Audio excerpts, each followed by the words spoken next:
Bonjour à toutes et à tous et bienvenue sur Radio CSERT, votre rendez-vous quotidien avec l'actualité de la cybersécurité. Je suis Marc-Frédéric Gomez, nous sommes le samedi 18 octobre 2025, épisode 458. Et au programme, une faille dans le code Rust du noyau Windows provoque un crash système contrôlé. Une fuite massive chez Prosper Marketplace aux États-Unis expose 17 millions d'identités. Malwarebytes dévoile son architecture WordPress durcie pour un CMS sécurisé. C'est un très beau rétex. Microsoft alerte sur une hausse record des compromissions d'identité. Et enfin, Unit 42 de Palo Alto revient sur l'incident de F5, comme quoi un acteur étatique aurait volé le code source de F5 Big IP. C'est vraiment très bien fait. Bien entendu, vous retrouverez toutes les sources dans la description de l'épisode et sur le site web du podcast radiocessor.org. Check Point Research a découvert en janvier 2025 une vulnérabilité dans le composant du noyau Windows, réécrit en Rust, utilisé par le module graphique GDI. Le problème se produit dans la fonction Region from Paths Mute du pilote Win32K base RS.6 dans la version 10.0.26100.3037. Une erreur d'index, hors limite, provoque un appel Panic Bound Check et déclenche une exception System Service Exceptions. Ce déclenchement se produit lors du traitement d'un enregistrement EMF plus draw Bézier dans un fichier metafile EMF mal formé. Le jeu de points erronés, combiné à un stylo EMF plus object avec des paramètres incohérents, génère des blocs de bord invalides et conduit à un accès mémoire hors plage dans le noyau. L'appel au système, NTGDI Select Clip Path, a fait ensuite planter le pilote en mode noyau.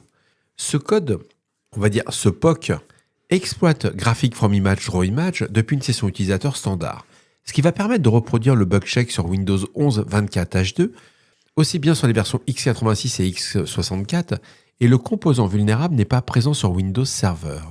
Microsoft a classé ce défaut comme une vulnérabilité de déni de service de gravité modérée.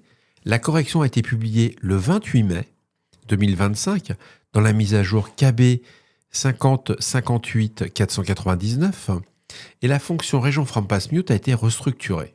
Le choix entre les deux versions dépend du drapeau, du flag. Et il faut savoir que le correctif a été totalement activé dans la version de juillet 2025. Bon bref, vous voyez ce genre d'article qui est hyper technique, je l'ai mis exprès en premier épisode, j'ai perdu les 3/4 des auditeurs, même moi je me suis perdu, j'ai dit mais c'est pas possible, c'est imbitable. Par contre, je vous recommande de le lire. C'est un excellent niveau, ça prouve de plus que le Rust n'est pas infaillible, ça fait des programmes avec des vulnérabilités, il y a beaucoup des guerres de chapelle là-dessus que ça vaut même pas la peine d'y rentrer, mais surtout la qualité de Checkpoint est vraiment très sympa sur ce rapport. C'est à lire sans modération, je vous assure, c'est beaucoup plus digeste en anglais qu'en français.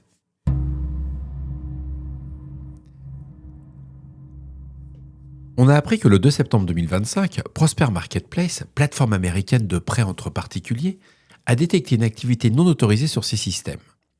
L'attaque a permis à un acteur malveillant d'extraire des informations confidentielles stockées dans des bases de données de l'entreprise. Les données compromises incluent les noms, numéros de sécurité sociale, identifiants gouvernementaux, adresses physiques, date de naissance, des adresses IP, des informations sur le statut professionnel et le niveau de revenus des clients et demandeurs de prêts. Et selon Blipping Computer, l'incident concerne environ 17,6 millions d'adresses électroniques uniques. Prosper a précisé qu'aucun accès non autorisé au compte ou au fonds n'a été constaté et que ces opérations clients n'ont pas été interrompues. L'entreprise a ouvert une enquête et annoncé la mise en place d'un service gratuit de surveillance de crédit pour les personnes concernées.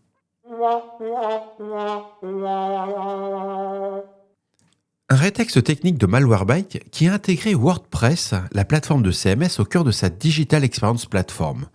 En tant que système de gestion de contenu open source, le CMS y joue le rôle de couche éditoriale centrale, distribuant le contenu via des API vers plusieurs interfaces front-end autonomes.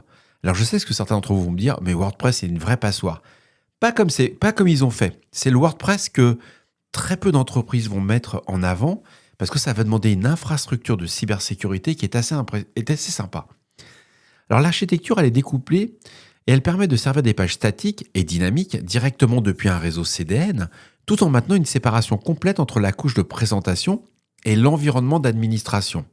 L'accès aux interfaces d'administration est strictement contrôlé, elles sont hébergées sur un réseau privé et requièrent une connexion par SSO couplée à une notification multifacteur.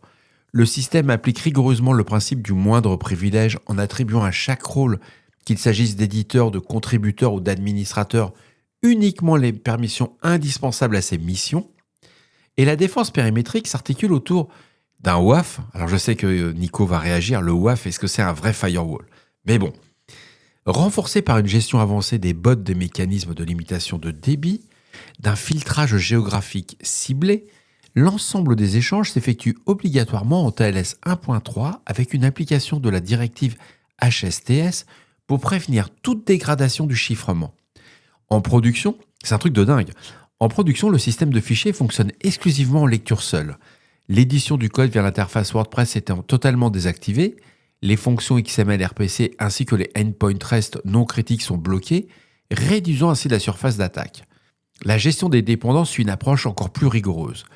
Toutes les bibliothèques PHP et JavaScript sont inventoriées dans un Software Bills of Materials et verrouillées par une version précise et validée par des pipelines CI/CD, intégrant des analyses de sécurité statiques et dynamiques, ainsi qu'une détection automatisée des secrets. Je vous l'avais dit, personne n'a un WordPress comme ça, sauf une entreprise. Là, ils ont fait vraiment très fort.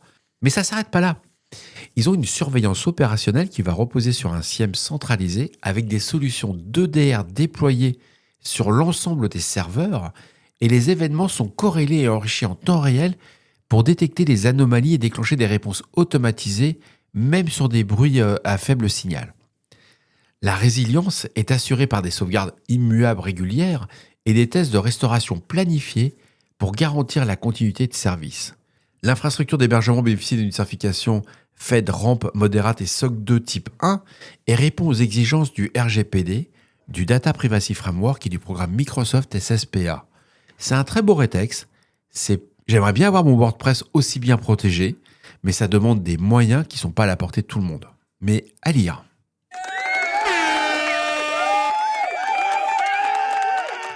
Et ce n'était pas une publicité.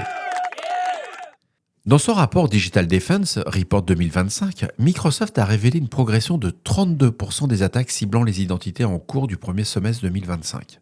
Amy Hogan-Burney, vice-présidente de l'entreprise, souligne que plus de 97% de ces offensives exploitent des mots de passe compromis. Ces identifiants sont principalement issus de violations de données qui alimentent ensuite des campagnes automatisées, de connexions frauduleuses à grande échelle, et Microsoft constate parallèlement une intensification des vols d'identifiants orchestrés par des infostealers et des fraudes au support technique. Dans ce dernier cas, les attaquants prennent directement contact avec les équipes informatiques en se faisant passer pour des utilisateurs légitimes afin d'obtenir des réinitialisations de comptes.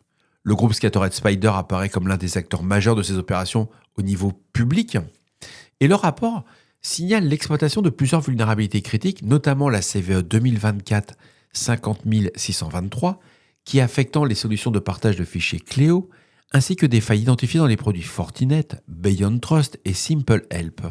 Sur la période couvrant de juillet 2024 à juin 2025, les secteurs des technologies de l'information et des administrations publiques concentrent l'essentiel des attaques. De plus, l'éditeur précise que 19% des incidents analysés ont abouti au déploiement de rançongiciels. Les attaquants exploitent fréquemment des exclusions antivirus trop permissives pour échapper aux mécanismes de détection. Une technique relève dans 30% des intrusions réalisées manuellement. Le groupe Octotempest a notamment mobilisé plusieurs variantes de rançongiciels, incluant Dragon Force, Ransom Hub et Killin. Ce rapport observe toutefois un ralentissement significatif de la dynamique des attaques aboutissant au chiffrement. La croissance n'atteint plus que 7% entre 2024 et 2025, contre une hausse de 102% entre 2023 et 2024. Bref, à lire est totalement en phase par rapport à ce qui a été dit dans ce rapport. Alors, je reviens sur l'incident qu'il y a eu chez F5, non pas pour remettre encore une couche, mais c'est plutôt pour montrer comment toutes les sociétés de cybersécurité vont apporter leur pierre à l'édifice. Et il y a une très belle société de cybersécurité qui s'appelle Unit 42 de chez Palo Alto, qui a sorti un rapport vraiment au bon niveau. Elle revient sur le fait que les attaquants ont accédé à l'environnement de développement et à la plateforme de gestion de connaissances d'ingénierie de F5. Il n'y a pas de nouveauté. Par contre, il y a des fichiers qui contiennent du code source de la suite BigIP et des informations sur la vulnérabilité non publiées qui ont été exfiltrées. Il précise bien, il s'appuie totalement sur les communications de la CISA et de F5, comme quoi il n'y a aucune donnée aussi issue des systèmes CRM, financiers ou de support qui n'ont été compromis. Cependant, ils reviennent sur le fait que certains fichiers, très peu, mais il n'y a pas la volumétrie. C'est là qu'on revient toujours sur les mêmes détails auprès des différents éditeurs. Il n'y a pas la volumétrie qui contenait des informations de configuration liées à un faible pourcentage de clients. Donc si vous êtes client de F5, c'est le moment de les contacter. Mais ce qui est très intéressant aussi, c'est que F5 vient à préciser, et aussi bien auprès des autorités, mais aussi des autres confrères, que la chaîne d'approvisionnement logiciel, incluant le code source et les pipelines de compilation, n'ont pas été altérés. Le code de NGIX et les services de F5, Distributed Cloud ou Silverline, ne sont pas concernés. On a 3 vulnérabilités autour de cette histoire. C'est ce qu'on apprend avec Unit 42. Alors, ce qui nous confirme, on a la CVE 2025 53868. C'est une vulnérabilité SCP, SFTP de Big IP avec un score CVSS de 8.7.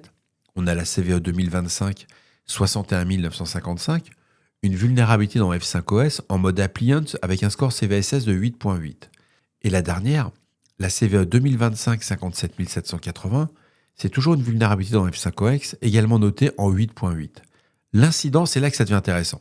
L'incident aurait débuté plusieurs mois avant sa détection en août 2025, mais on n'a toujours pas les détails. Le vol du code source et d'informations sur les vulnérabilités non corrigées augmente encore ce risque d'exploitation rapide, mais il faut revenir sur Terre. Moi, personnellement, c'est ça qui me fait réagir. S'ils ont le code source, s'ils ont les vulnérabilités depuis le début de l'année, ils nous ont pas attendu, ils ont déjà utilisé le code source. Le tout est de savoir, est-ce qu'on a les moyens de faire du threat hunting ou pas ? Alors, il faut savoir que Unit 42 a donné un rapport de threat hunting, mais F5 aussi. Alors, le threat hunting, ça va être de rechercher si vos équipements ont été compromis ou pas, ou s'il y a une persistance installée. Et il faut savoir que le 16 octobre, donc je vous confirme bien que F5 a publié des consignes de mise à jour, un guide de threat hunting et des recommandations de durcissement. Donc lisez-le, c'est vraiment important si vous avez du F5. Et voilà, cet épisode du samedi 18 octobre se termine. J'espère qu'il vous apportera des informations claires et utiles. Je vous prépare une petite surprise pour demain. Normalement, j'aurai un autre épisode, puis je vous annoncerai où je serai lundi. Excellente nouvelle, j'ai fini l'étanchéité de la dalle. Donc je peux commencer le studio vidéo. Non, j'ai pas oublié, vous pensez que j'avais zappé? Non, j'ai pas du tout zappé. Donc je suis hyper content, j'ai pu faire passer la 3e couche d'étanchéité. Il va pleuvoir toute la semaine, donc je sais si ça va marcher ou pas à la fin de la semaine, mais donc je vais pouvoir me concentrer sur le studio. C'est la grande surprise du mois de novembre. En tout cas, pour cet épisode, n'hésitez pas à me faire vos retours sur le répondeur de Radio Cessert au 07 68 72 20 09, ou pour les plus timides d'entre vous, par email sur radiocessert@gmail.com. On se retrouve demain.